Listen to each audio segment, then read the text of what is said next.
जामखेड तालुक्यातील सोनेगाव येथे अतिवृष्टीमुळे नुकसान झालेल्या बंधाऱ्याच्या दुरुस्तीला अखेर वेग आला आहे। जिल्हा परिषद खर्डा गटाचे लोकप्रिय कार्यकर्ते रवी सुरवसे यांनी गावकऱ्यांची तातडीची मागणी लक्षात घेऊन ही समस्या विधान परिषद सभापती राम शिंदे यांच्यासमोर मांडली। विषयाची गंभीरता ओळखून राम शिंदे यांनी संबंधित विभागाची तत्काळ चर्चा करत दुरुस्तीचे आदेश जारी केले। सकाळी बंधाऱ्याच्या दुरुस्तीची प्रत्यक्ष कामे सुरू झाली असून सुरू करण्यापूर्वी मशीन उभी करून पूजा करण्यात आली। नंतर कामाला युद्धपातळीवर प्रारंभ झाला। या निर्णयामुळे सोनेगाव परिसरातील शेतकऱ्यांची समाधानाचे वातावरण आहे। वाढीव साठवण क्षमतेमुळे आगामी हंगामातील पाणी टंचाईची समस्या मोठ्या प्रमाणात कमी होण्याची अपेक्षा आहे। गावभेटी दरम्यान ग्रामस्थांनी ही समस्या रवी दादा सुरवसे यांच्या समोर मांडली।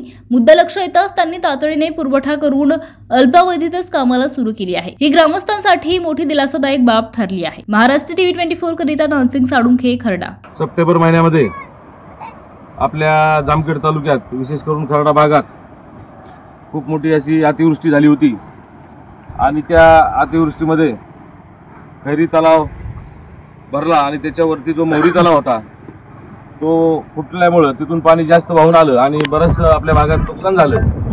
बरेच बंधारे त्या ठिकाणी दोन्ही साईड बंधाऱ्याच्या कापल्या आणि त्यातून पाणी वाहत होतं, परंतु गेला 1-1.5 महिना ते पाणी कमी होईपर्यंत आपल्याला त्या ठिकाणी काम करता येत नव्हतं।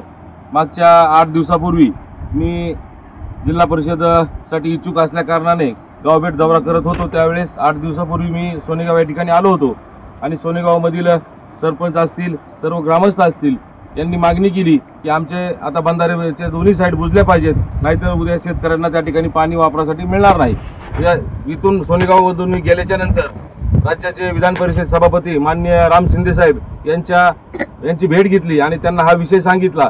आपल्या तालुक्यातील बऱ्याच गावामध्ये बंधाऱ्यातील पाणी वाहून चाललं आहे, त्यामुळे त्वरितच त्याची आपल्याला दुरुस्ती करणं गरजेचं आहे आणि त्याचा पाठपुरावा केला। शिंदे साहेबांनी लगेच फोन लावला।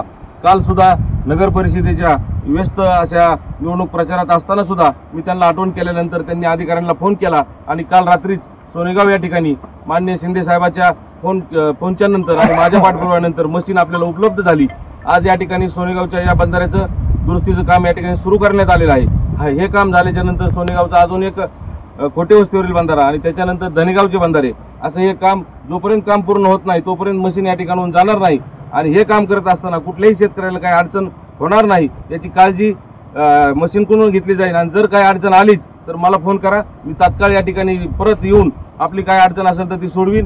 भविष्यात पण येणाऱ्या काळात राम शिंदे साहेबांच्या माध्यमातून विविध प्रश्न या ठिकाणी सोडवण्याचं काम आपण या ठिकाणी करू। आज आपण सर्व सोनेगावचे ग्रामस्थ या ठिकाणी उपस्थित झाले आणि शेतकऱ्यांचा हा पाण्याचा प्रश्न माननीय शिंदे साहेबांच्या माध्यमातून आज या ठिकाणी सुटलेला आहे। बंधाऱ्याचं काम 2 दिवसात पूर्ण झाल्यानंतर पाणी अडवलं जाईल आणि तेच पाणी शेतीला या ठिकाणी वापरण्यात येईल। त्यामुळे मी सोनेगावमधील सर्व ग्रामस्थ, सोनेगाव ग्रामपंचायतच्या वतीने या ठिकाणी माननीय शिंदे साहेब, राम शिंदे साहेब यांचे आभार व्यक्त करतो।